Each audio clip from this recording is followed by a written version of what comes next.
Voilà, Yakoloba, ezali soute bande kobalandi, botala sayo tozanango yako. Présenter bino bosolo ya mukolo mwalelo pour être o tozelaki tozui yango. Tozui yango elakisi République démocratique du Congo après 4 mois à peu près il y a séparation to Bokabwana Libala FCC Nakash.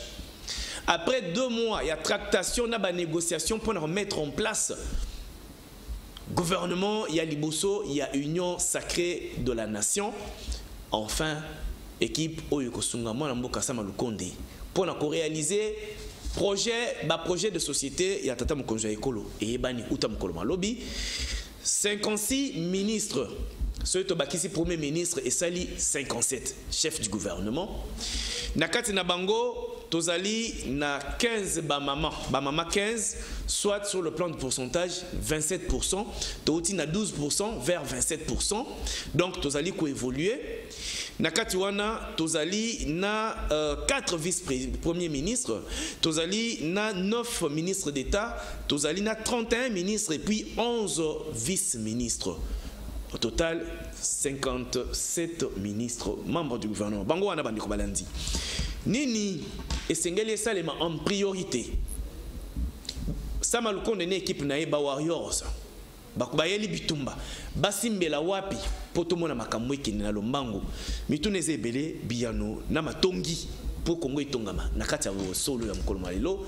Donald Kabasele boye malamu aux alleurs prendre en compte à UDPS. Merci parti au pouvoir. Ndeko Yves, merci P na balandi na biso et puis je profite aussi de l'occasion pour na couper sa mbote na bako panéliste tous na bango na plateau et donc toye ko tonga pour tonga boy totongi boy matata kizala boye malamu mwa mboka ozali entrepreneur mais okolande la paix évolution politique il y a école na yo parce que sans entrepreneuriat bato bakosa mosala te toto kotangisaka bana bazwi ba diplôme minene bavandi na ndako bamemi chômage to emati mais sengeli to kela misala po bato basala misala boye malamu mwana mboka. Merci Ndeko Yves, vraiment na tondi matondo mingi ndengo sangisa biso po to lobela nkitamboka itonga na musapi moko te mais kasi na misapi ebele ya liboso vraiment et puis équipe na bino ozo sa musala ya makasi. Merci beaucoup. Faut to reconnaître yango parce que ceux qui ba caméra pelité yo moko peso coordonner biso na plateau te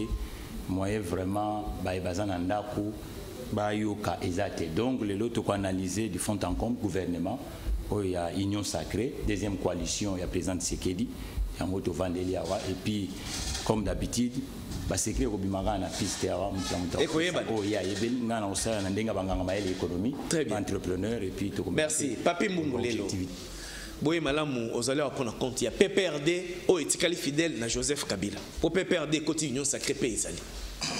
Merci beaucoup pour l'opportunité au Pesibisoto solola naba yenyoso bakolanda biso nzambe abatela biso. Merci mingi nabande kotoko beta masolo awa nyonso ezalaka rapoto tonga mboka Congo ekende liboso même moral toujours. Merci beaucoup Papi avandi pembeni ya Papi Komwesa.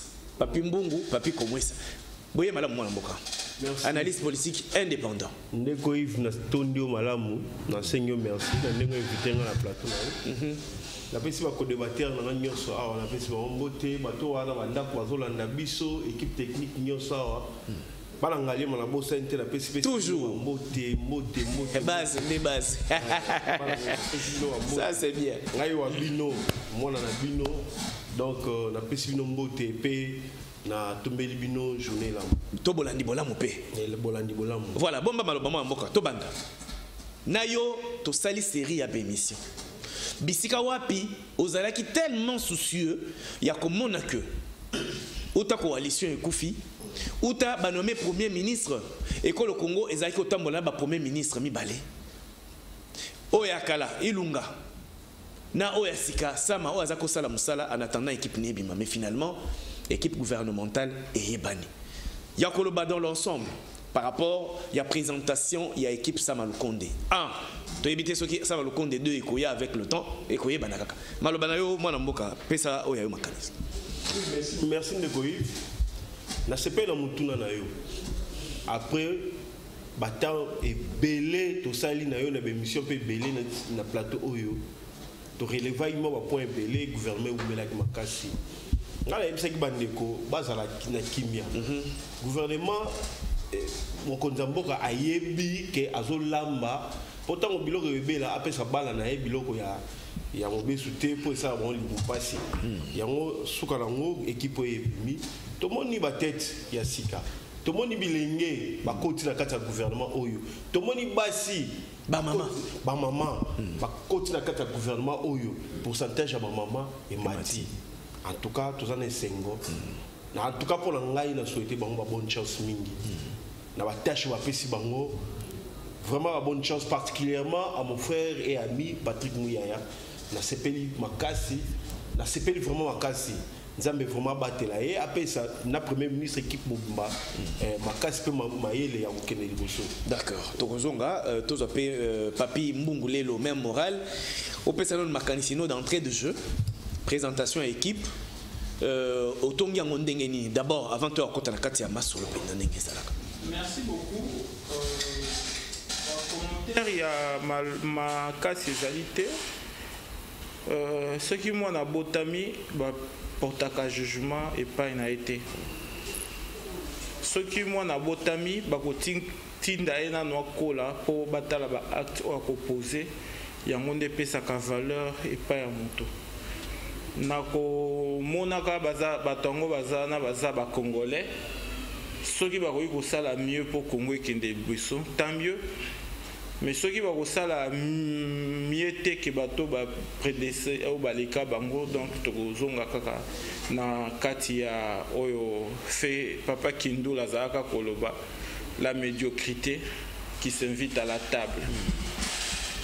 Kasi avant de continuer moi ndambo wana na kobeta moi c'était sur la péripétie oyo et salaki que gouvernement ezo atteint ebele po ebiba. Entre autres tokaki seuil ya ba basi il fallait à la hausse et atteindre 30%. Le Premier ministre a lobby 27%. Et atteindre de 12 à 27. Et atteindre 30%. Oyo et poser qui problème. Nakanisi likambuso c'est poser problème. Qui gestion à ambition. Est-ce que bato bazali satisfait na kati nango et ça va question au tokomi tout dans na kasi d'entrée des jeux commentaires particuliers exaté ceux qui bandeko bazui opportunité au sala musala bazala plutôt ba serviteur de la République. Très bien. Et non bako continuer à servir ma partie bakota na mangeoire. Nakanisi démocratie ezali jemo malamu pour permettre à ce que Batouba ala un peu plus regardant sur ce qui concerne la gestion de la République. Nakanisi ba scandale ebele toyoka kapeto monaka et kozala te et que Congolais oyo azali kozela sécurité et zala na est à ko se retrouver bazali kozela que social et qu'on changer bako se retrouver on a ba devoir oyo gouvernement sama à remplir surtout le moko pe de sous la c'était 2023 l'élection est salement donc va mobiliser pour na quota nani compte il y a une élection organisation d'élection élection salement Mathieu Takizala entrepreneur gouvernement Sama Lukonde vous allez satisfait la présentation d'emblée dans basali musala te ndenge ba présenter équipe oyo est-ce que tout isami que ceux qui tosali bango confiance et que sérieux et tiami musali ko sala voilà.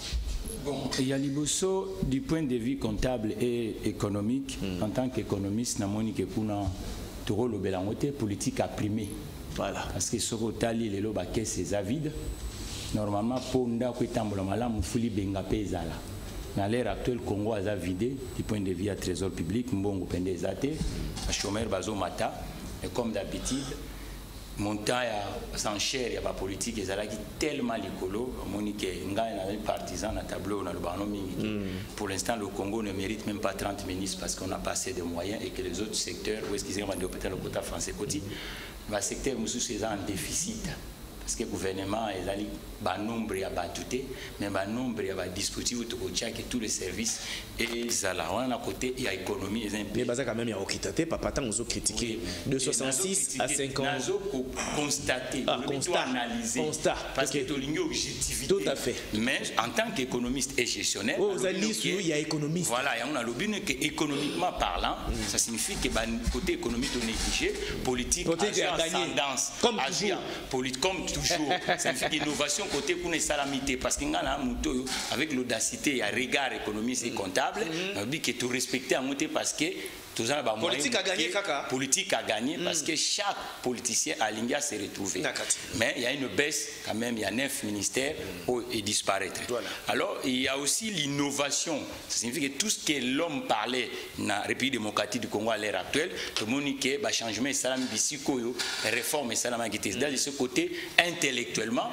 nous devons reconnaître tel que par exemple le ministère de l'économie on dit que réforme salam quitté le président de la République a compris avec Nabali Naye changer ministère de l'économie et puis ce que tout à par exemple la finance les gars qui ont tourné autour du ministère parce qu'il faut qu'on se dise ce qui s'est passé en République démocratique du Congo donc le ministère de la finance à chaque fois on a c'est à la boule qui vraiment à chaque fois nous avons mutazo futa ba fonctionnaire tout le monde qui est de salaire à la boule balongoli ba un financier FSTP va changer oui tout parce que problème il y a les économies vous avez donc d'un côté il y a économie tout le monde qui est de Nicolas Kazadi un économiste comme moi, formé de l'Afrique et puis na Libanda Ambo. De la diaspora, mais économiste formé na France d'abord et puis na France. Et tout le monde qui a ça financier et puis a exercé des gens. Maintenant il faut espérer à calibre pour ébouter. Maintenant mon innovation, pesibiso ministère il y a entrepreneuriat. Innovation. Entrepreneur au ministère na bino. Existate, ça signifie que biso entrepreneur. Merci. Plateau voilà que entrepreneuriat est la socle pour beaucoup ça nini échanger ministère voilà tous ministère et entrepreneuriat mais dans la secrétariat général problème est qu'on a kokamba yango mais il y a kokamba yango et puis tout le monde na tête à ministère wana bâtir un politique hein de quoi yente azala qui politique azoli abino kaka ministère wana faut vraiment professionnel et ça trop technique hein c'est trop technique ministère on a donc il faut parce que dans le secrétariat général conseiller babino nyoso ko salate ba conseiller entrepreneur pour ba lobby na to inventer bois to kei papa pas sola penal donc veut dire on a ministère oyo il y a entrepreneuriat il faut vraiment les entrepreneurs dans le tour ministre ba technicien peut-être pas technicien pas des types diplômes très bien des techniciens de professionnels voilà des professionnels qui peut permettre à ces ministères d'exister et puis tout mon innovation de Konanga Iberand voilà c'est un professeur d'université puis de la classe aussi française innovation il y a ministère numérique bisika nyoso batia ministère wana il faut entrepreneur il y a secteur on a basé il na marché ben d'ici dans monde numérique il faut vraiment ils a la meilleure bimbo la biso tous en dessous na 3D ou 4D veut dire de ce côté aussi secrétariat général et alité côté qu'on a autour de il faut professionnel entourer ministère donc automoni chapeau on a président de la République. Donc moi mon cœur est dérangé du point de vue comptable mais il y a des innovations à mon deux ministères clés au vendre là numérique et l'entrepreneuriat. Très bien. Pour nous en tant qu'entrepreneur. Donald Kabasele UDPS. Nayebi ko kolobaka que ezali kisalume banda musala yango. Ndeko o biso to constater ezali que ba ministre est belé à UDPS. Si to lo ba nyonso te. Bozaki na bango na bras de fer. Bino parti na ba représentant na bino na gouvernement ilonkamba na makambo ya kota ba donné e ba senga ki bango euti parti ba intégrer na composition ba cabinet na bango ebele ba s'opposa ki na yango o ezali règlement des comptes to ezali a koloba que parti ezali munene bango ba sali ngonga na bango ekoki batika baninga pe basala. Bon, d'abord il faut reconnaître que ceux qui ont nommé ministre eh ben outil peut-être dans un quota d'un parti politique. On ne peut pas comprendre qu'aux ministres, au outil na quota par exemple, il y a parti Netio Yabiso, UDPS, et que tu ne rendes pas compte à ton parti. ce n'est pas compréhensible. Par contre, on ne dit pas que dans le fonctionnement, dans la gestion à ministère nayo, il faut y partie, mais il y a quand même une sorte de cordon ombilical entre le ministre et la partie. Synergie, il fallait exister. Mais un autre aspect, c'est que l'UDPS est un parti très démocratique. Ça, je l'ai toujours répété. Nous avons des combattants, nous avons des militants qui ont eux-mêmes coté leur ministre.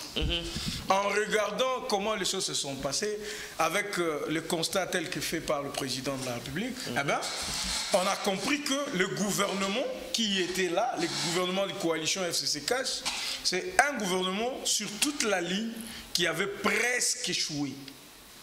Ce qui te lobby qui va échouer, on ne peut pas comprendre que Tolobakeno, vous êtes les meilleurs, vous pouvez reprendre. Mais il y a quand même des gens qui se sont distingués. Somoni Bato Bazongi, avec la base du parti, il n'y a peut-être pas de contradiction, même avec le peuple congolais. Alors, il y a beaucoup de choses, il y a pour saluer Nakatia Oisalemi. Il y a vraiment une grande représentativité de la jeunesse. Nakatia gouvernement Oyo, on vous dit que la moyenne d'âge est de 47 ans. 47 ans, c'est déjà beaucoup. Pour une fois, on a les quotas de femmes où ils alignent à 37%. 27%. Plutôt 27%. 30%. C'est déjà beaucoup. Vous voyez? Et quand on regarde même casting, t'as là même le ministre, pour ce que nous connaissons. Au Moni, le président le disait depuis le début, qu'il fallait vraiment basé et misé sur les renouvellements de la classe politique. Parce que selon l'analyse Tongo Moi, tout le monde, ou carrément la plupart des Congolais comprennent que non, si le Congo a des problèmes qu'il a, c'est parce que apparemment il y a kakaba forme moro ya batu oyo bango bazonga kakak. Ce qui va s'aliboyer à kozonga kakak. Mais au moins lutter. N'a qu'à renouveler classe à 80% de membres du gouvernement. Premier ministre Aloba Kiango. C'est vraiment un spectacle. Parce que Oyebi Kozere, l'ambition de tous ces vieux loups-là qui ont travaillé depuis Mobutu, Mouzé, Joseph Kabila, aujourd'hui Union Sacrée, convaincre Bango que nous devons laisser quand même une ouverture à notre jeunesse. Nous devons laisser une ouverture à Congolais Netibiso pour briguer poste à responsabilité comme ministère. Eh bien, vous comprenez que ce n'était pas facile. Donc 80% déjà de membres qui n'ont jamais été ministres, c'est déjà beaucoup. Beaucoup d'inconnus, c'est déjà beaucoup. Et donc, le casting tel qu'il est fait, pour le peu de gens au Bissoto Yebi, au Yebi que, par exemple, le vieux Lutundula, tu regardes, tu vois par exemple Nicolas Kazadi, mon vieux du parti que je salue d'ailleurs. On connaît la sagacité, la perspicacité, Babilo, comment il fonctionne. Tout ça, c'est un bon casting. Et donc, qu'est-ce que nous pouvons dire après analyse de Makambala? C'est que c'est vraiment un gouvernement de warriors, un gouvernement de guerriers. Et donc, les guerriers doivent prouver maintenant à la face du monde qu'ils ont une grande responsabilité. Responsabilité, Zanine, c'est de faire ce que les autres n'ont pas fait dans le gouvernement passé. La guerre, la bataille, c'est laquelle? C'est de donner au peuple congolais le pain dont il a besoin. La bataille, c'est laquelle? C'est la réforme. Et donc, avoir déjà composition et un gouvernement Ndenge Salemi, sans peur d'être contredit, je peux vous dire qu'on peut être optimiste à penser qu'il y aura quelque chose. Alors tout ce que nous pouvons demander à tous les Congolais, au Bazolanda Bisso de partout, comme Ndekwa Uchikoloba, oui, oui. Et donc, l'entrepreneuriat, c'était le cheval de bataille du président de la République. Il y a eu des états généraux sur le numérique. Tolanda Kibisonio sur ce qui s'était fait. Le président n'a pas état généraux, il avait promis que dans le gouvernement qui sortira, nous penserons à ce que le numérique soit un département ou carrément un ministère où il a gérer. De sorte que l'innovation n'est pas. Et quand un gouvernement par le biais de ces ministères, et qui ramener beaucoup plus d'argent. Parce que le monde actuel, il est digitalisé. Tout ce que nous faisons, c'est moderniser. Donc, Makambo Belé, Bomoni déjà, Tozo Salé là mobile banking, Tozo payer, Bilo Kozo Salé, prépayé. Tout ça, c'est la technologie. Tu fais ton marché à partir du téléphone. Voilà, il y a de ventes en ligne, il y a la cybercriminalité, il y a tout ça. Donc, il fallait qu'il y ait quand même un département qui s'occupe spécialement de ça. Et mettre un juriste d'affaires que je connais très bien, comme le professeur Ebérande Colongel, eh ben, ce n'est pas un péché. Et donc, tout ce que nous pouvons demander au peuple Nabiso, c'est d'accompagner ce accompagnement, soutien. C'est de ne pas se faire des idées pessimistes. Non, non. Donnons la chance à ces gouvernements de faire ce que le peuple attend de lui. Papi comme ça, Ndekonangaï, gouvernement des Warriors, Yangoyo. Attends, papi mbongo ya seki. On va guérir. On va contre Nzala, contre Kozanga Maya, toi, Kozanga courant, gratuité de l'enseignement. On va contre Bilo Rognon sur ma biwana. On va simi déjà mandoki. Ndeko papi comme ça. Yebisa biso nano. Ndengo zomo na makambo. Ils ont se présenter parce que na yona tozo bika na école na biso. Bana na biso bazo bika ka na école na biso ka ba condition oyo. Ndeko oyo yebisa biso nano. Pona yo. Gouvernement Lukonde et Banda et s'attaquer n'a pas problème en priorité. Hein? Priorité des priorités. Il y a priorité et il y a priorité des priorités. Selon yo, bah s'attaquer n'a pas problème au wapi en priorité. Oui, beaucoup, hein? Non, mais les hommes, je crois que les 4 mois au bas, ils ont pesé les pour et les contre. Ils n'ont plus à venir avec des mots ici. Voilà. Hein? Tout le monde va bon, tout le monde va promesse. Nous salandés, résultat. Oui, résultat, tout comme dans la réalité. Parce que je ne sais pas comment Warrior, Premier ministre a gouvernement de Warrior. N'habite pas dans le film, moi, mingi. Parce qu'on a mis en scène. On a mis en scène. On a vu la réalité. La réalité. Est tous les jours, tu as un rapport que il faudra déjà, je crois, il faudra déjà à tout prix. Déjà, Nini va proposer ça sur la table. Les chefs fait déborder, le président de l'Union africaine, tout ça. Premier ministre, il faut un déjà conséquent. J'espère que le ministre de la Défense fera le poids. Et j'espère et je souhaite, parce que me dit pourquoi tous les jours gratuité enseignement. Très bien. Éducation. Décréter gratuité enseignement. Décréter gratuité enseignement. Mais qualité enseignement, le niveau enseignement est quitté ma casse sous. Et même gratuité en enseignants à tout moment ils sont en train de menacer pour pas qu'il y ait des grèves. J'espère que le Premier ministre Aroluka Abimsa, Nini Bisso la tête dans l'eau par rapport à la situation. Mon frère, parce que c'est secteur c'est sa priorité. Moi, je me pose la question, est-ce que l'IDPS, on leur a mis des mots dans la bouche parce qu'ils sont experts. Numérisation. Les Congolais n'ont pas besoin de numérisation pour le moment, mon cher. Ça, c'est pas numérique. On a des numériques. On a besoin de classes en toute sécurité. Traitement, besoin, il y a à circuler librement dans le sécurité. Embouteillage à 6 h du matin, 4 h du matin. Nanda kuna bango, azokuma ba classe 8 h 9 h du matin. C'est-à-dire que à ta classe en otanga, fatigué déjà. Nani gouverneur azawana nzela asalarate. Nan to mona te ba interpeller, na ebité. Non, tout le monde va interpeller. Kasi bitumba yango aneza na kati nani gouvernement provincial. Chose na assemblée provinciale. Gouverneur a bongisa nzela ka kolongwe pa na yeti na ville pour la mituka na ils ont un problème amortisseur. Et yebani partout. D'ailleurs ça dit que les chances ya président Tshisekedi yango oyo. Ça se joue maintenant. C'est maintenant ou jamais. Soit et Simbi. Et puis, si vous avez un combat de warrior,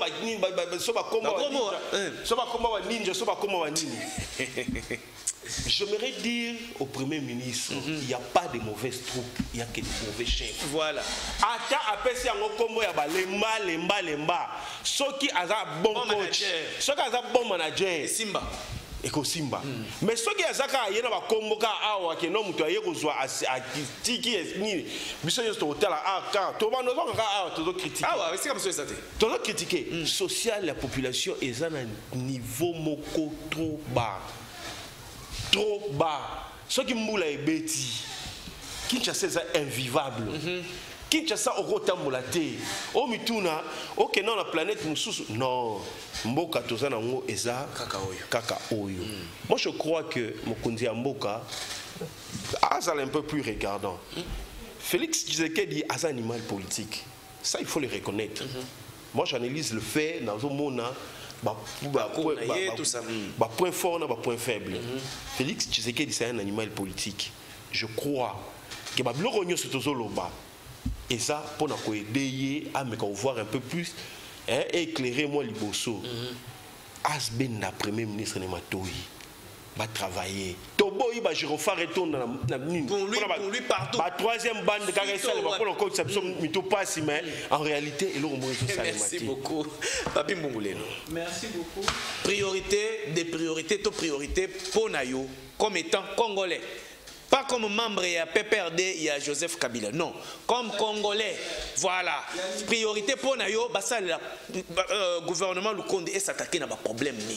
Il y a les bosso les bosso en tant que Congolais. Pour Nani, c'est le ministre couvre-feu. Ah. Oh. Ministre couvre-feu. Mais parce que couvre-feu, banda tokota na mboka oyo tokomaka na couvre-feu. Pour Nani, c'est le ministère couvre-feu. Couvre-feu, c'est ma santé, papa. Olobi na Congolais, Congolais lobby, il fallait aussi le ministère couvre-feu. Pour au moins na couvre-feu, peut-être que tokomona makambo ko salema. Pour nakati awa tata lobby ba priorité awa ezali par exemple nani kopena est. Nana koyoka biso. Tangu tokoloba awa boye na Kinshasa rien ne s'est fait. Oh mususu ayaki ko critiquer nani chef naï balongoli est ensemble. Oh, Moussoussou Aza, comme moi. Vous avez l'Assemblée provinciale, tu as la priorité. Quand on a le congolais, il y a le gouvernement Lukonde. Et cassé. Awa, attends, le la priorité est ali que Banaba kende classe yam solo. Mutakoyo kamuto azate. Parce que d'abord, pour le gouvernement Oyo ekota na plan na ebima. Bazi temps belé, c'est-à-dire conception. Na réalisation ezalaki ya malamu te conception à niveau nini na conception que toza awa tolongwe awa na point A to ke na point B rien n'était bien conçu. Tomoni gouvernement ebimi ba pesa ngo jaba kombo oyebi rambo azala rambo te po la kombo za John ba pesa rambo po a réaliser ka makambo. Donc, ceux qui te bandit déjà dans le combo, tu vois ba combo est belé, sans réalisation déjà sur petit combo. Donc, n'a évité Congo ceux qui te ont kende wapi, ceux qui te ont tala. Donc, yo zo mona malamu te na mayonyo sur ça. Na lobité que na zo mona makamo malamu te, yo toninga question à priorité. Na ebisi yo, ceux qui na bandit koloba awa, nyoso tout ezali nango prioritaire awa, mutu moko akoyoka te. Ole nga na loba ke priorité pour na biso, eza ba olinge ba biso ba tanga te. Bon, tout le temps dans l'école publique, il y a gratuité. Bon, attendez. Oui, comme ça, vous avez une classe lobby lundi.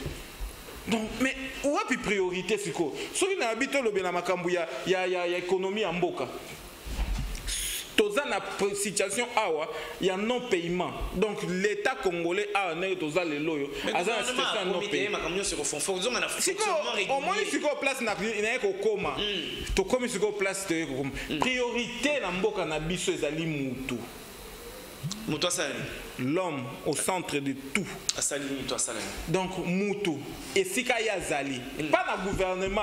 Pas le gouvernement, ils ont une portion à Batou. Moutou Congolais, Sika Nyosote à Sali, Asala et Loko Naye à Malamu. Loko Analobaka, même Moura les Ali, Loko les toits, les Akongala. Pour Naï Betaka, les Solongo Mingi Pen insistaka. Ce qui athlète a gagné dans les Jeux Olympiques, ils ont une nationale. Yamboka Naïn Betaka.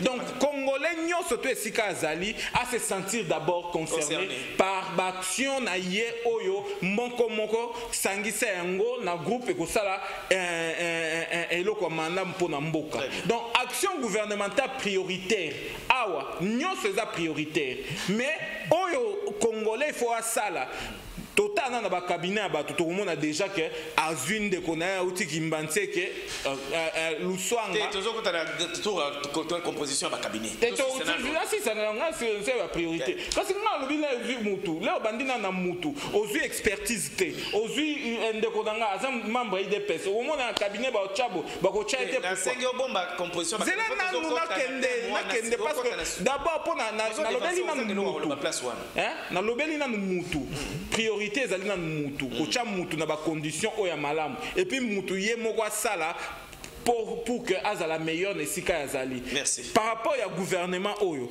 nga ko lo baba priorité za misatu ka ya liboso ezali kimia na mboka ya mibale ezali komatisa mboka donc développement mboka ya misatu ezali classe ya bana soki aresi na misatu wana qu'on peut parvenir na yango singelini d'abord soto bandi analyse na tozate belé bandinga ba donc ce qui te parvenir nango ne fils que toi par rapport il y a nani il y a gouvernement par exemple paix à l'est ça va au-delà. Il y a aspect gouvernemental parce que PO ezali menacé à est ezali lié na ba pesanteur et belé pesanteur d'abord socio-économique. Deuxièmement, bah pesanteur, il y a besoin, il y a pour vivre ensemble vraiment exaté pour que bah nendu, na bah lendu, bah que bah on est surtout bah ndu mais bah zone dongwana. Donc besoin wana il y a pour vivre le sous le col une nation unie. Sans ce civisme est caractérisé par Congolais, il faut ezonga na katinamité ma batu. Troisièmement, par contre, pour parvenir ne fût-ce que pour atteindre l'objectif oyo, il faut que batuba yeba ko sangana pona ko bimisa mayele oyo koki. Très bien. Mathieu Takizala, entrepreneur. Sama Lukonde na équipe ne basimbela wapi. Poto mona penda que mbongwana to développement et comme koyane kolona biso. Bon, on a dit que l'économie a joué frappe politique à dominer. Parce que chaque regroupement a représenté nombre de moulaï. Alors maintenant la composition il y a équipe parce qu'il faut réduire maintenant les dépenses. Comme tu se retrouves dans le gouvernement, il y a 57 ministres. Normalement, il fallait que en a 15 ministres. Qu'est-ce qu'on fait? Dans chaque cabinet, ce que tu as besoin, il y a 10 conseillers. Tout le monde réduire d'abord le nombre de conseillers. Sur chaque ministre.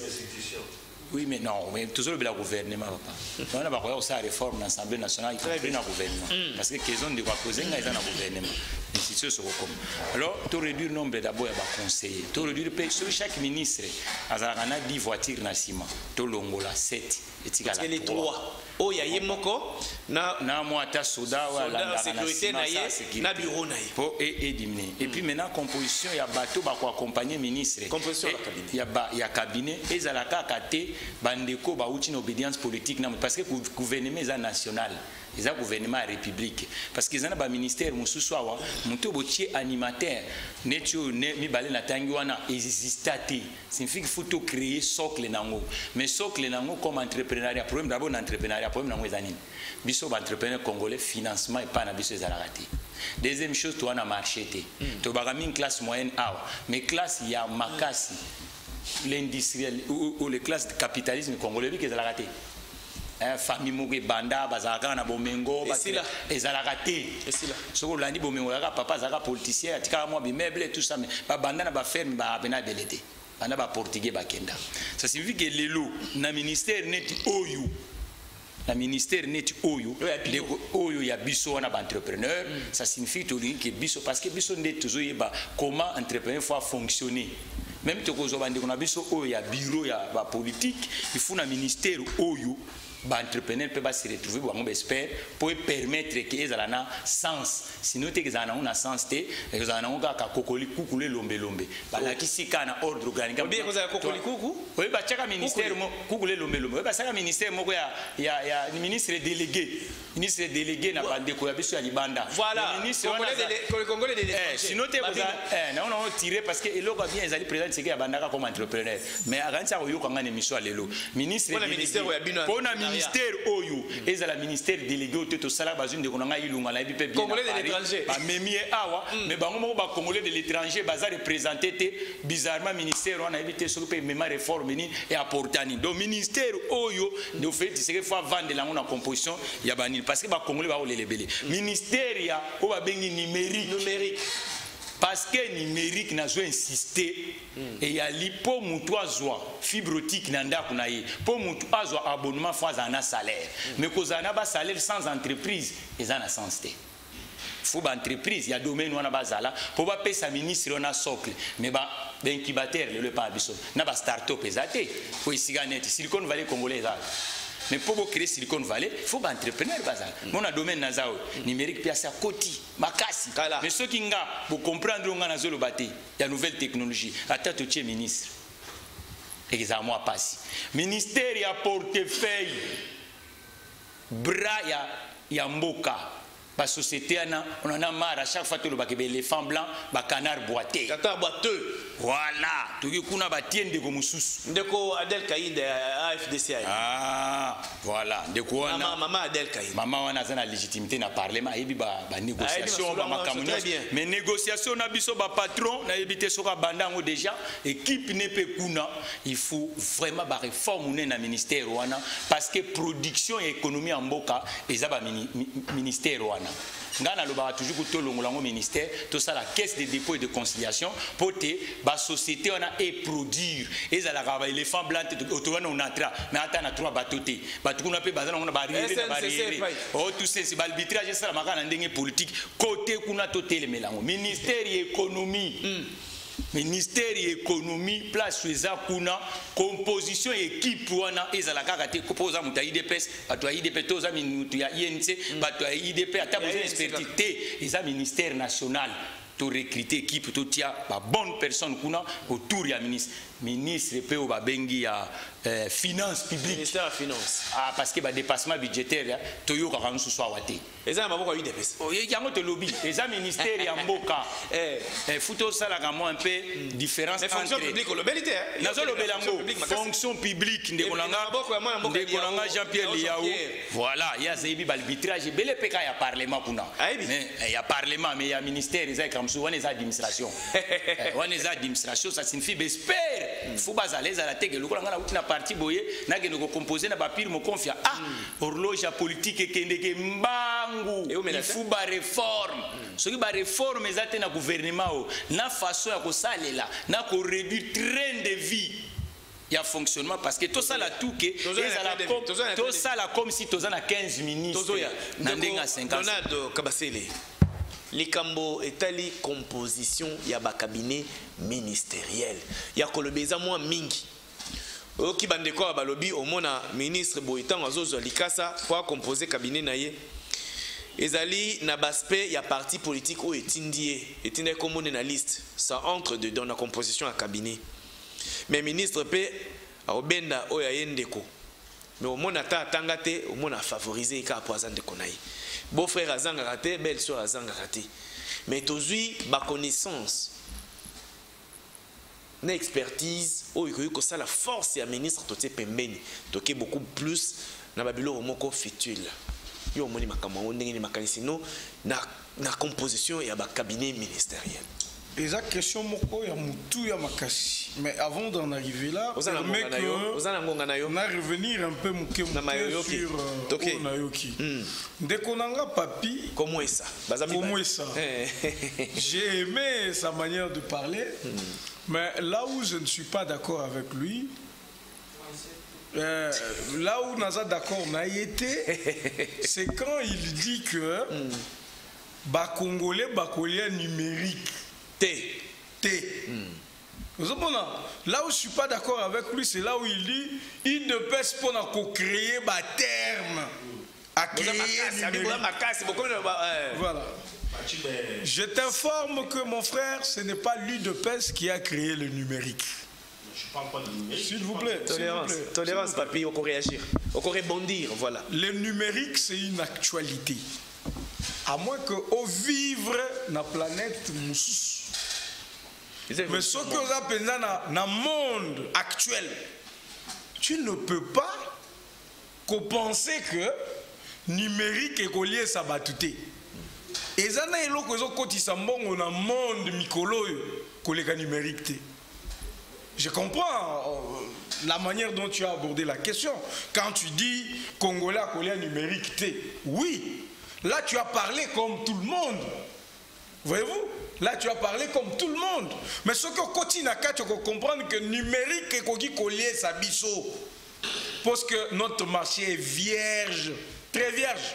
L'entrepreneur vous a dit, il vous dit qu'il faut avoir même 3 ou 4. Vous avez 3-4 entreprises, entrepreneurs qui peuvent venir pour appuyer le numérique. Mais au yébi que ceux qui te font le terrain wana. Lélo, je vous donne juste un exemple. Ce que le réseau de télécommunications, vous savez combien d'argent chaque entreprise fait par mois ou par jour? L'État est en train de se débrouiller pour contrôler systématiquement. Voyez-vous, donc ça c'est un univers. Donc, ceux qui ont numérique, ceux qui ont UDPS, sachent que l'UDPS n'a pas tapé à côté. Ndeko, Papi Mbungu Alobi, il fallait créer un ministère, il y a couvre-feu. Voilà. Bon, je comprends également qu'il a réagi comme tout le monde. Il a réagi comme tout le monde. Je ne sais pas, oh, il y a Loba, ceux qui sont nini. Donc, il va créer le ministère, il y a qu'à gérer couvre-feu. Mais je vais d'abord dire à mon frère Papi que biso gouvernance ya lelo ezaneti ya bangote ya kala. Et la kisinini. Oyo babana ovanda boye ba créer ministère ndenge kwa ocholo ba des Congolais de l'étranger. Juste parce qu'on a besoin de prendre un individu ou deux et le mettre là dedans. Par plaisir de le faire. Non. Pas du tout. Bazo créer ministère te pour couvre-feu, soit pour Matiti, ils ont créé ministre à Matiti. Non, non, pas du tout. Ici, c'est des choses réfléchies. Et ce que l'on dit bien, on a fait un effort. Effort Yamakasi par le Premier ministre et par le Président de la République pour ramener quand même la politique, na biso, na comprendre que l'État doit fonctionner d'une autre manière. Priorité, il y a gratuité et enseignement. Ndeko, Papi Mbungulelo a yebi que ce sont eux qui ont tué la gratuité de l'enseignement. Le ministre Oyabango qui était là avec tous ceux qui ont environné ce ministère, au lieu de contribuer à la gratuité et l'enseignement, tu as vu un procès de honte. Batouba créer une école fictive, Batouba créer un cadre où ils existaient, tout ça pour la mabé na bana oyabiso. Si qu'on lelo yo, aux appels membres, il y a un parti moko carrément il y a plateforme moko na monsieur Willy Bakonga. Tu regrettes que banano bazo risqué batangate. C'est 2 erreurs de vôtre que nous arrivons jusque là. Mais au moins on a sauvé ces ministères. Tony moi c'est ces députés là. Oyo a révélé qu'il na monde mobimba. Aventure Nyon se vana dans le secteur il y a enseignement et il est de l'UDPS. Voyez-vous? Et donc on lui a donné cette charge là. C'est un ministre de la République pour qu'il puisse corriger tout le bon, je peux pas appeler ça bévu au bino Bossali. Concernant la défense. Il y a une innovation dans le gouvernement des Warriors. Je sais que Ndekwazo c'est qu'un terme. Warrior, Azo Monaneti. Non, non. Warriors, ce sont des guerriers. Voilà. Donc, Bachaka Bango a une situation difficile. Pas même solution. Voyez-vous? Et donc, rassurez-vous qu'il y a un général d'armée retraité qui est aujourd'hui ministre de la Défense, Monsieur Gilbert Kabanda. Au moins, Tshisekedi s'est dit, avec avec le Premier ministre, ils se sont dit qu'il fallait aller chercher un militaire, un expert en sécurité qui puisse prendre ces ministères-là. Et c'est quelqu'un qui a passé toute sa vie dans l'armée. 40 ans. Toute sa vie, il n'a été qu'au front et dans l'administration militaire. Et donc, on peut aussi se dire qu'avec sa stratégie militaire, il peut apporter quelque chose. Mais la question que vous posez, elle est très intéressante. Comment les cabinets seront composés? Il faut mettre la complaisance à côté. Et l'accent. Il n'y a que les ministres de responsabilités allient à plusieurs niveaux. Voilà. Le président de la République, le premier ministre, les chefs de partis politiques qui ont envoyé ces ministères, ces ministres et le ministre eux-mêmes. Pourquoi? Parce qu'il faut que le gouvernement la regardant par rapport à la composition des cabinets de membres du gouvernement. En insistant, par exemple, vous vous rappellerez que Mobutu à son temps, il avait dit, si vous êtes ministre, que je ne trouve pas, par exemple, 2 personnes de ton village. Voyez-vous, je ne dis pas que c'est ce qui va se faire, mais au moins vous sentez qu'avec cette impulsion du chef, eh bien, tu es ministre, tu es administrateur, tu sais déjà que le chef a refusé ça. Donc déjà, c'est une impulsion. Na niveau il y a parti politique. Voilà. Même ceux qui te bique, les alliés parti politique, Moutou Atindi, ministre Rwanda la Kota Naye, il faut que ma parti Nabiso ba miser sur la méritocratie. Voilà. Sur les critères compétences. C'est-à-dire que même ceux qui te continuent dans la liste, il y a parti, totin dans la liste était parce que oh yazalaka pire petit nangai. Oyo ezabano soki lelo esimbité donc bango ne mutu batelemelaka nga soit oyo nazotinda po ba contrôler bato baza kuna na kati non mais qu'on dise c'est un ministère de l'économie. Qu'est-ce qu'il faut? Il faut des économistes. Qui est économiste au parti? Qui a fait quoi? Il a quelle expérience? Totindi bato bongo. Ça va aider aussi les ministres parce qu'il faut qu'on reconnaisse que les ministres sont aussi faibles devant contraintes ou non. Ils vont se dire ceux qui n'ont pas une liste j'aurai des problèmes ainsi. Donc misons beaucoup plus sur la compétence. Merci beaucoup. Jean-Pierre Belessi, PPRD ou Joseph Kabila. Photo le bango bongo. Pour les abons. Oui, madame. Cravate rouge, rappelez-vous son de combatata Pogno Mapon. Toi, les rouges, il y a UNC. Toi, les alliés, il y a des combats qui nous modeste. Ce qui signifie couleur rouge. Très bien. Motuna Nangeza Boy. Motuna Nangeza Boy. C'est comme s'il y a des PPRD. Il y a des PPRD, Joseph Kabila. Ah, papa. Ozolo bango na mopanzi sango ngana zali to lembisa. Popo nengo zolinga ko ya wana ozo ya mabe. Ngai na za mopanzi sango.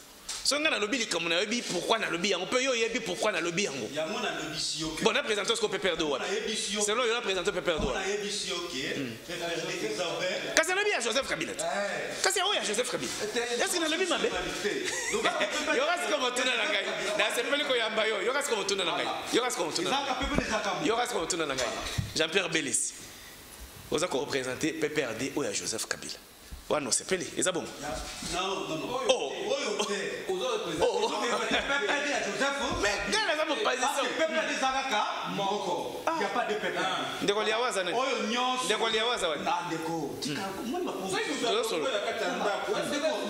Mais qu'on a besoin d'un regroupement. Besoin d'un cotani. Permettez-moi. Bon, permettez-moi. Na simbi bisika na simbarate. Non, na yo. Déjà, oh, te yango nete malelo te. Donc le verra prochainement. OK. Donc il reste comme tout na ngai. Très bien, il reste comme tout na ngai. Deko Jean-Pierre Belessi. Gouvernement Lukonde enfin et ebani ba warriors. Ba yeko kende en guerre contre ba problème na ba difficulté nyo soit peuple. Deko omoni présentation il y a gouvernement. Premier ministre à tenir point de presse. À lobby à 80%. Gouvernement ils allaient renouveler Bilongia Sika à 80%, 27% de femmes sur 12 au Binobosa Kinango, et puis moyenne d'âge 47 ans. Bah jeune, beaucoup de solo et pelé. Ndeko, okotongo ndenge nini. et quelles sont les priorités parce qu'aujourd'hui sont en cours il y a une priorité pour le gouvernement Lukonde. Abandela na Nikamoni. Ndeko Yves, avant de répondre, d'abord une fois merci. Natondi ongape lokola. Na ko profiter pe na pesa ba imboka mbote. Ipai biso répondre biso na bitandike na bango. Très bien. Ko pesa pe ba ko débattre na ngati ce plateau. Mbote mingi parce que certains d'entre eux ça va débat ici. Mais na motuna na ndeko Yves ngati na ba boyi. J'avais envie de dire ceci. Lobandeko. Tout ça pour ça. C'est ça la question. Et la question est donc tout ça pour ça. Ce qui est vrai, c'est que nous avons pris plus ou moins 2 mois pour que le gouvernement Oyo et bien. Il y a seulement le gouvernement Pessanini et Bimi. Mais il faut qu'on le voit que pendant ce temps-là, le pays était dans une difficulté et non pas parce que tout était suspendu. Mais au-dessus de Awa, le gouvernement est la Warriors. La Warriors, va guerrier. La question que je me pose, Tumba. Warriors sont les amis pour un discours ou bien pour les Warriors par rapport à ça sur le terrain. Il y a un faut côté la banque salade. Ce sont les questions parce que vous avez des Warriors. Donc on confirme on a Warriors par rapport à ce qu'ils vont faire sur le terrain. C'est-à-dire par rapport à la résolution, il y a un problème de population. Par rapport à ce bongisa, ni ba social, je pense que la priorité au quota. Makambo oyo ezana kati ya mboka. Théo zana toi na parce que vous êtes déjà en retard. Le bel la priorité mbala. Combiner. Combiner. Donc faut rejoindre baninga niveau ba combiner. Bien sûr, dans ça koya, on va comprendre le temps de koyi. C'est comme une de l'eau. Donc il na za sunga onde oyeba ndeko sala ngomba na.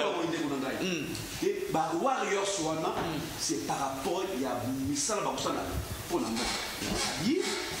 C'est-à-dire dans la priorité, il y a Boka. Parce que tu es bien, nous, peuple qu'on est nyos. Tu es bien, c'est que c'est les priorités. Il y a beaucoup de et la priorité des priorités de l'économie. Et c'est d'abord, il y a la sécurité. Très bien. À l'est du pays. Parce qu'à un moment donné, nous, à Kinshasa, nous croyons que dès que nous ce sont les vraies questions où ils étaient préoccupés par l'est du pays. Il faut qu'à un moment donné, c'est-à-dire que tout le monde a une question, il y a une sécurité, tout aborder aussi la question de développement de l'est du pays. Et vous allez ça c'est une priorité des priorités. Des warriors. Mais aussi, les warriors bien sûr. Mais comme on a la capacité managériale, permettez-moi, capacité managériale à gouverner. En tout cas, warriors ou deuxième priorité. Deuxième priorité. Non, la première priorité, oui, j'allais finir. Qui bon, a évité ce qu'ils ont livré, qui a fait sortir le gouvernement Oyo, mais qu'on dirait aucune fois dans l'est du pays. N'a évité ce qu'ils ont livré. Parce qu'ils ont acquis l'une de ses promesses. C'est-à-dire, à l'Obaki que, en tout cas, à l'état-major des personnes, n'a qu'on souhaité que peut-être les 2 années qui restent, qu'il y a les gars personnes dans l'est du pays pour que non, à palper les vraies réalités. Les vraies questions, la vraie cause, il y a une stabilité à l'est du pays. C'est ça aussi l'opposition républicaine. Parce que nous assumons être maintenant dans l'opposition. Il y a être opposition. Pas mal. Oui. Aux opposants déjà. Aux opposants. Alors, le chef de l'État qui nous fait dans l'est. Alors. Très bien. C'est-à-dire qu'ils ont contribué dans sa proposition. Voilà. Donc, opposition constructive. Mais bien sûr. Alors, deuxième priorité. Les questions sociales. Il y a les questions sociales, tout ça économico-social, socio-économique. Bien dit les lots, ce que nous traversons comme problème, comme difficulté. Les lots sur le plan n'a marché, prix, il y a des denrées alimentaires. Ça il faut le dire. Oui, oui. Moi j'ai vu une image où ça n'a pas si bien de Koïve. La moni paquet à spaghetti. Bapanzi yango pe bazo côté kangunda bako mélanger on a l'osso pour vous rendre compte à quel état nous sommes aujourd'hui. Mais keba nous sommes peut-être manda ba tomate ba te kaona moi sachet boye tomate ko et banda le londe na ça koya comment ça nga makanisi. O pas na donc spaghetti basangisi na loso. Oui, na yoki ndeko awa badi ko. Eza formule à connaître. Non non non non. OK, ndeko. Na de période comme tout le monde en ngoté. Ndeko na ngai. Na mo na suis tout le monde en ngoté. Ndeko na ngai. Oyebi moi personnellement ndeko. Takisa la boyo déjà. Nazali ko kumisa nzambe mingi. Pona nini ndeko. Na ndenge ndeko. Parce qu'oyebi que les gens se sont cachés derrière leur incompétence, permettez-moi. Derrière leur incompétence. Pona koloba que FCC mzali ko bloquer mboka. O PPRD mzali ko bloquer mboka. Mais lelo na ebité soki ba ko sous ba raison ni mususu. Tout ça ba excuse ni ba. Pour que non, ba ça biso pourquoi est-ce que le pays ne va pas marcher? Parce que le président a tous les leviers du pouvoir. Merci. Permettez-moi si ça parle. Tous les leviers du pouvoir. Non, arrêtez. Permettez-moi. Tous les leviers du pouvoir. Alors na kolinga peut-être cette fois-ci na éviter parce que oui oui bande na biso mingi ya IDPS yo ba de la kaka soki bakaba selo. Bakaba selo.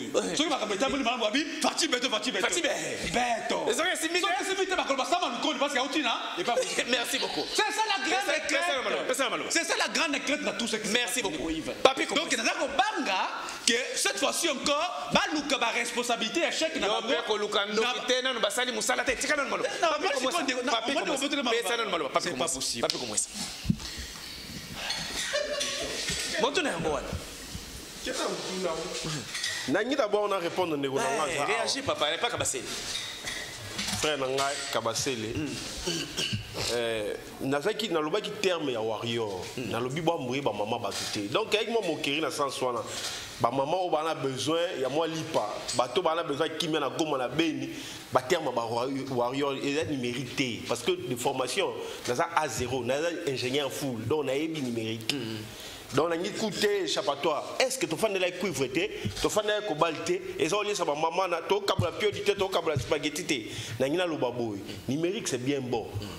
Et d'abord il y a un côté, et ça va innovation, et va idée, c'est bien bon, mais il faut capitaliser, relativiser nini.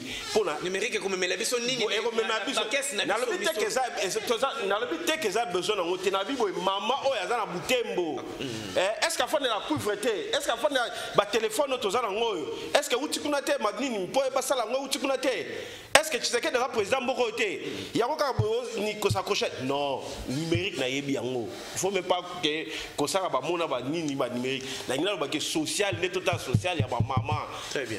Ya ba maman au lieu même la ba terme belé ba ton ça na mutu. Ba maman ba ça a besoin to que de liboso. Et puis mutuna ya gouvernement nini pour la gouvernement ya ba composition ya ba cabinet.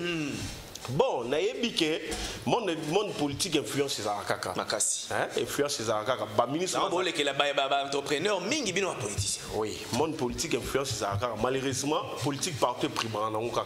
Monde politique et ça na kaka bongo. Ba sala makasi ya mbaloba mais qu'on respecte ba quota. Voilà. Beaucoup plus débordement à baliste. Les débordements ya baliste. Ba ça makasi mais qu'on respecte ba quota. Mais aussi les femmes. Bah maman fait pas quota. 30% et tomate na 27%. Non, et ça cap pour un pourcentage de la méritocratie aussi. Voilà. Hein? Parce que moi réseau traverser crise makasi. Moi réseau traverser c'est que vrai to comment vivre le roi banyama. To comment vivre bien té. Moi réseau traverser ba crise ya makasi, ba conditions sanitaires za mabe makasi. Covid-19. Voilà.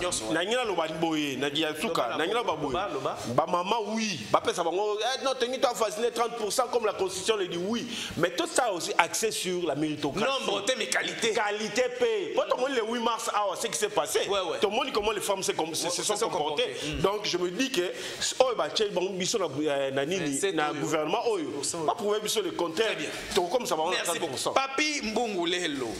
Même morale composition cabinet politique ministériel plutôt ba décrire ki mingi pe na tango ndeko Joseph Kabila Isaki débordement na ba liste nyoso wana ba recommandation à ba parti politique et si kawa pi cabinet il faut ezala 170 membres au Sutukaboye 500 membres nyoso wana cabinet 170 membres dans le exemple OK et si kawa cause la composé à 170 membres par exemple au sera comité 500 membres nyoso wana ezali ba dépenses imprévues nyoso wana esengeli to corriger yango na ba warriors oyo to mona ndenge makambo yokende malamu. Qui contrôle le cabinet des ministres? Yemoko azana rôle il y a qu'à engager, il y a qu'à contrôler, il y a qu'à... Donc, dans le cabinet, hier à lobby, c'est lui qui répond vis-à-vis du chef. Donc, il est ministre. D'abord, tu vois... Responsable du secteur. Le ministre, il est Mokonanou, Azali, responsable du secteur. L'air, il y a recruté Bateau. Azo recruté en contenu, il y a affinité, il y a bilo nous sommes entourés. Ce que le lobby au côté na carte cabinet, au que composition cabinet. Mais papa, au que la caca décide le lobby. Attati, il faut changer. Donc, les gens l'inutile ya kubanda ko se pulmoner autour ya makambo ba cabinet, au te cabinet ba sala boy. Pour ba sala critère au mon côté. O ba pesa kana ministre ezali ba attribution. Yo musala na yo ezali attribution. Tout le banane attribution. Oui, bien, vraiment. L'attribution a fonctionné. Il y a un ministère, on comprend de té. Pétentique, et zanini. Numérique, et ça. Numérique, et zanini. Donc, confusion dans ma kamboba combo ya gouvernement. Parce que pétentique, numérique, et ça écrit dans la pétentique. Mais na habité, bon, na habité, terme na mboka na biso, et ça la nango ya makasi. Mais na habité ce qui est zanini. Donc on crée des choses pour ne pas répondre aux besoins de la population. Mais qu'on satisfaire les politiques. Mais si vous m'avez satisfaire la politique, tout ce qu'on crée biloko oyo leki ya malamuté. Tout ce qu'on crée kaka biloko oyo ezali il y a Tinate. Donc, mais au Qatar, parole dans le ministère. Ouais, nous avons rejoint Mathieu, le Bélaki Makambo, créé qui peut ministère congolais des étrangers. Bon, créé qui yoka. Nangana sala moi allusion moko dans de Kobanda Koloba, ote biso nakati omoni naïde pes. Bazaki combien de ministères dans la fois passée? Combien bazongi? C'est-à-dire incompétence na bango. Ezali te po batu bazalaki wana. Ba o nyon surtout bazalaki naïde pes. Naïbi bazongi combien moko tombale. Si vous êtes compétent, il fallait conduire. Mais le quoi, Bazaki, donc, incompétence à Batu, Batu, compétent, on a Batu Bissouté. Oyo a lobby que Ndekonani a Ndeko Willy Bakonga, a Joaquim Bonga. Mais un procès au Tikoleka, pourquoi Bakangi était? Togozongela. Bato Takizala. Katinga Maloba. Il m'a ramené vraiment dans un esprit progressiste, mais dans ce côté qu'on a comprendre que les autres tambola. Au moins, le secteur de la télécommunication dans le pays où on a vendu en France, ils ont rattaché au ministère de la Culture. Mais lorsque l'industrie nouvelle est liée, télécommunication va bomber en côté. Mais l'industrie ils ont commandé mon kililelo numérique. Les années numériques. Maintenant, pour botia zoom na yango. Non, mais ça y est pas là. Nouvelle technologie, numérique. Nouvelle technologie,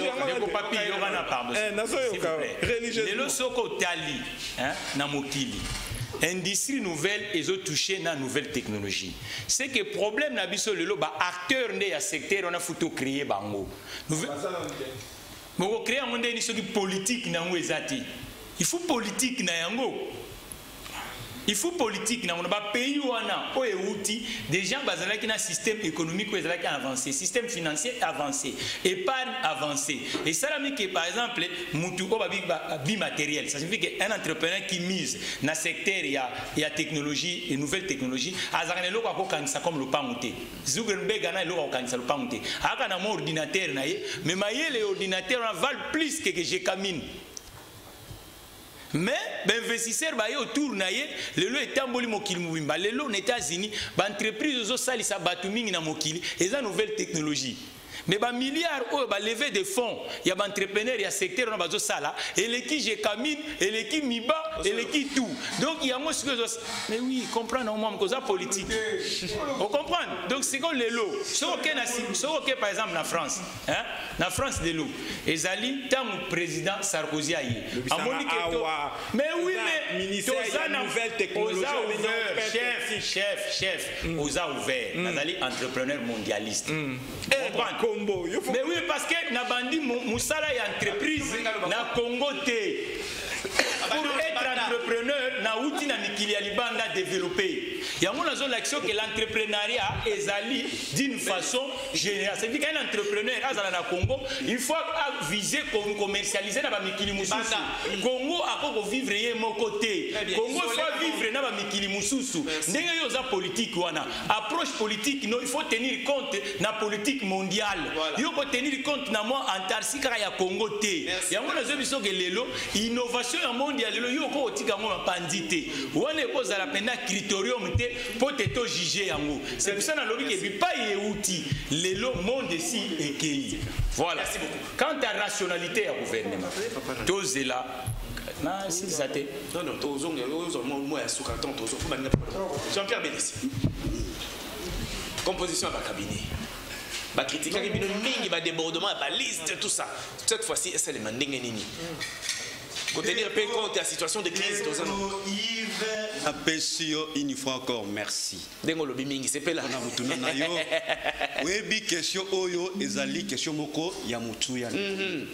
Et ta question elle est relative justement il y a très de vie à l'institution. Voilà. C'est un élément très important. Parce que même la constitution ya cabinet wana ça dit la combien de personnes oyo ba kuzala n'est-ce pas, dans le cabinet Nyos. Parce que le trésor public c'est le trésor public qui prendra en charge tous ces personnels-là. Donc, il est de bonne loi que les lots. Gouvernement Oyo est réduit sensiblement les traits de vie à l'institution. Non seulement à réduire, mais sensiblement. Sensiblement. Parce que pourquoi Yves? Parce que tu as dit que le budget à Nyamboka, sur les statistiques, c'est 70%. Et ok, il y a l'institution. Et ça m'a pour le fonctionnement de l'institution. Et le reste, on a et l'institution la plus budgétivore, c'est la présidence de la République, le président de la République. L'institution, c'est l'institution président de la République. Quelqu'un qui est communauté Sarajevo, président de la République. Bato bembo ya kosakanate parce qu'à l'époque Kabila a tikabiso personnel mobimba naye il a fait à 380 ou 400 et quelques mais là qu'on a présence le lot il a fait à 1000 et quelques de du personnel. Vous vous rendez compte que on est allé mbongo oyo qu'est-ce que c'était kobimisa donc ngala ko banana ko senga mokonzi ya mboka a revoir cabinet naye pour que bien sûr, pour que parce que dès qu'on a oui, que notre lot, dépassement budgétaire aux aïeux de la présidence de la République, c'est grave. Bah 100%, bah 200%, bah 1000%. Vous voyez ça, mon cher ami? Merci. Donc, institution présidente, c'est un exemple. Pour que réduire dans vos cabinets. Et les autres, très bien, vont suivre le Kabasséli.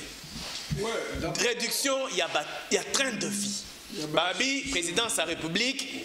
Et banda kolakisa ndakisa comme ça bato misusu bango pe baya kolanda tout monde a différence na gestion entre gestion ya kala na gestion ya sika tout monde alors selon Belesi ba warriors bolongona nkombo wana bosala musala sima ba otala soki warriors wana ekobonga na musala bino bokosala bipe mabetenga pe na puya. Bon d'abord nazo yebisa ndeko nanga papi comment ça papi que au moins l'air a eu parole pour la dernière fois à corriger. Mais ce qui a landé mission Nandaku a commandé que à l'obéla qui m'a cambié numérisation. Mais si c'était un lapsus, ça peut arriver à tout le monde. Je suis bien d'accord. Écoute. Tolérance, mal baiser pas. Voilà. Vous savez, ils ont ça l'air moko. L'air n'a pas de konanga mi balo ya. Bané. Papi Mba ou Moussa. Léo. Papi Lélo. Bon, il y a beaucoup de papis, on peut perdre. Donc, Nandeko Belis. Oui, mais là, ganga, on a quatre plateaux. À un moment donné, je me donne une discipline. Il y a on est en train de débattre des idées. C'est une discipline, non, une discipline, ça ne veut pas dire que ça m'a non. Mais quand je le vois parler de la paix à l'Est, à un moment donné, il faut se gêner en fait. Il faut se gêner. Pour des gens qui ont géré ce pays pendant 18 ans, qui n'ont jamais pensé à la paix. S'il te plaît. Laissez-moi parler. Pour des gens comme eux, les deux ici, qui ont accueilli la MONUSCO, qui ont été là aux questions de l'Est, qui n'ont jamais résolu ce problème. Bazo Loba ou Bazo Bimisa, na Bambouma ya Misu. Soyez les gars, mon cher. Soyez les gars. Non mais c'est... Nous, ça nous effraie. Les autres personnes, ils sont na Boubangi. Vous parlez de la paix à l'Est, vous deux. Mais qu'est-ce que vous avez laissé comme bilan à l'Est? Laissez-moi parler. Voyez-vous? Donc ça, ce ne sont pas des gens qui peuvent parler de la paix à l'Est. Quand ils parlent de la paix à l'Est, il faut leur dire, fais ça micro, hein, parler d'autres choses. Et ils ne peuvent pas parler de ça. Non, mais ça, Si eux deux, il se dit, s'il te plaît, à 60 déjà, il se dit, vous parlez de la paix. S'il te plaît, ils se disent eux deux qui sont opposants. Nous sommes bien d'accord qu'ils sont des opposants, mais il y a des questions sur lesquelles ils ne peuvent pas parler. Ils ne peuvent pas. Notamment, vous avez vu dans ces pays, les amis que vous voyez, les deux, leur parti politique, le PPRD. Pour Kabola, un poulet pour 4 policiers. Bazo 4 poulets par 4. Ici, dans ce pays, les 2 personnes ici, le PPRD aux commandes de ce pays. Les lois sont spaghetti, na loso, na kamwe, na moniango, bâti spaghetti. Mais qui a laissé ça? Mais c'est eux. Voilà, les 2, ils ont laissé ça, c'est leur régime. C'est le régime qui nous a appris que vous pouvez prendre une boîte de tomates, vous pouvez la diviser par 6 et vous vendez à 100 francs ou à 200 francs. Ce sont ces 2. Aujourd'hui, ils sont en train de pleurer. Ils veulent donner l'impression au peuple que peuple. Ça, vous êtes parti au-delà. Vraiment au-delà. Vous ne pouvez plus parler de ça. Alors il dit, la priorité c'est que le président aille à l'Est. Le président va respecter toutes ses promesses de campagne. On parlait du gouvernement, maintenant il est sorti, qu'est-ce qu'ils disent? Les warriors, tout ça pour ça, il manque à dire. Il manque à dire, je l'ai dit. Le gouvernement est là. Maintenant vous dites encore. Donc c'est des gens qui ils ne savent pas faire l'opposition. Nous sommes désolés que l'air Tolungwe opposition. Mais non, mais non, pour former Bangote, c'est ça? Ah, pour former Bangote. Si, on ne les a pas formés et nous sommes désolés. Maintenant, ce qu'ils font, ils pensent que ce qu'ils font là, c'est l'opposition. Merci beaucoup. Au moment où ils sont en train de se mordre eux-mêmes. C'est là, mon frère. Pardon, Gonga, il faut tout conclure. Là où maintenant mon frère a été Boukanga. Frère, Papi Mbungule. C'est là où il dit à comprendre peut-être les années numériques les années. Mais justement, on fait comprendre en côté. Kasi po bolo ba comprendre écoute mon frère. Et dans la biloko économie environnement pétentique numérique. Pourquoi comprendre et puis tu expliquer en répéter.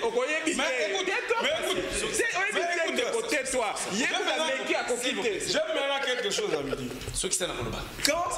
Quand les gens qui étudient sur ça, quand les gens qui fonctionnent sur ça vont te suivre, et bien que au tu peux perdre, que aux cadres, aux politiques, et que tu ne sais pas comprendre. Mais est-ce que le peuple, ce n'est pas moi. Et c'est quoi le peuple te suive? Regarde là. Je finis, je suis en train de la nouvelle technologie, c'est quoi? Explique-le, c'est clair. C'est pas à moi. Tu ne fais pas le débat à moi. Fais le débat par rapport au peuple qui ne comprend rien. Ont été sanctionnés. Leurs incompétents. Et le vote. Peuvent perdre, les 2 ici, ont été sanctionnés publiquement au sein de l'Assemblée nationale. Merci. Pour incompétence. Merci beaucoup. De chi. Merci. De chi. Merci. Le vôtre. Écoute, Yasuga, Samaloukonde, ceux qui a travaillé Mabé. À Koukou, tu as eu de peste. Merci. Un ministre, ceux qui a travaillé Mabé, même ceux qui a eu de peste. À Koukou, tu as eu de peste. Nous ne sommes pas des complaisants comme vous. Merci. Si c'est le vôtre, vous devrez les défendre jusqu'à la fin. Non, c'est comme ça. C'est pas ça lui de peste. S'il vous plaît. Signaler que tu as épuisé mais sinon exceptionnellement te replacer mot ça veut dire quelque chose en tout cas ça a 1 minute allez baninga va conclure Romy. comment ça Banakin, Bana Congo, merci pour l'émission. On a déroulé comme dans ce cas. Tous années Likia et Gosimba. Merci beaucoup. Papi Moulé. Même moral toujours, peuple congolais, il faut tous à la vigilance. Eza malobatende tonga mboka. Même moral, eza musala toujours. Merci beaucoup. Mathieu Takizala. Na oloba na bande oba tala biso. PTT intègre lui poste et télécommunication. On a un peu expliqué. L'industrie nouvelle, la poste et le romosusu, la télécommunication est vaste. Signifie que le réseau est là, à l'ololo est là. Or quand on parle numérique, est là à l'ololoté. Design est là, référencement est là, makamboise beli. Nakatia numérique. Vous comprenez? Donc c'est l'industrie nouvelle. Alors on a le moi moqué déco, na conclut moi moqué. Tant que le dépassement budgétaire na présidence de la République, mais gouvernement autour bima ah oui les gars qui pas me dire que tout ça là honnête scientifiquement le plateau à télévision. Présidence de la République il y a président c'est que na 2018 élection a composé qui n'a pas parti boni. Par représentant il y a parti à bande réunion sur na plateau. Bazala qui s'il vous plaît.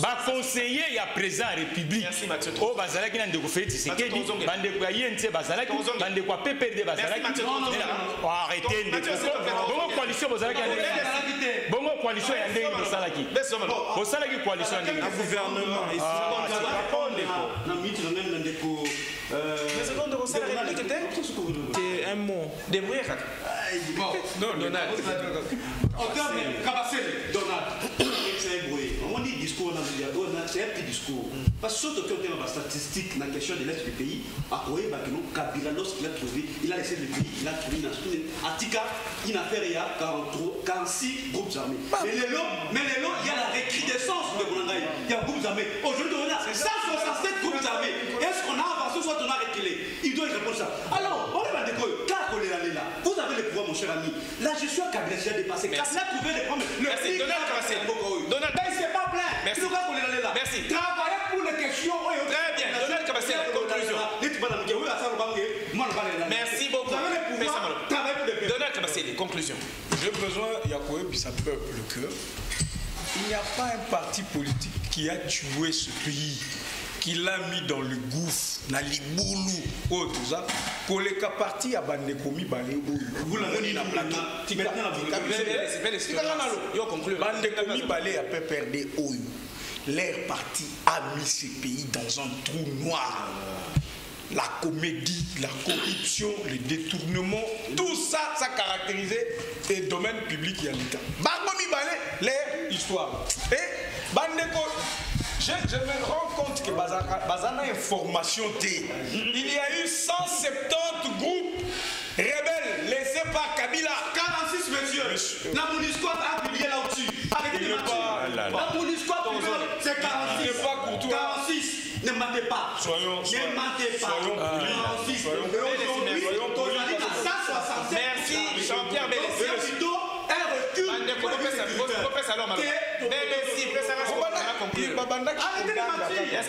Avec des mensonges, finalement, je me rends compte que vous n'avez qu'un style. Il y a eu plus de 170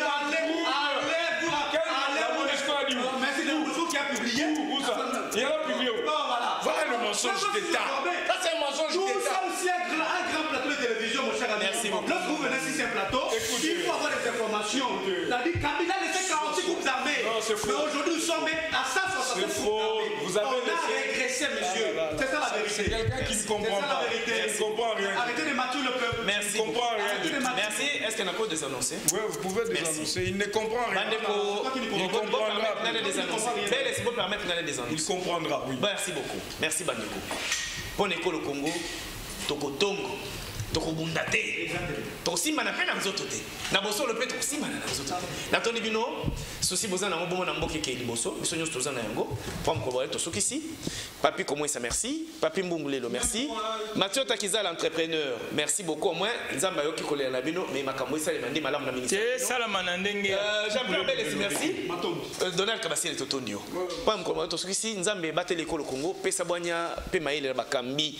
Peuple to soutenir gouvernement na biso. topesa bango chance gouvernement boye bakiboza na mokumba munene peuple la kota elabino président de la République gouvernement oyo etikali il y a 2 ans et demi oyo bakosala lelo yango neza ko définir lobby na yo sur le plan politique président de la République cause à la complaisante muto a parti politique na yo asali mabe sanction premier ministre akoki makambote sanction tomo na Congo ezokende liboso parce que peuple azali besoin à vivre malamu na ekolo na biso na bozinyo suzana pom kono yo to sukisi to kutana bongo mikolo mezo koya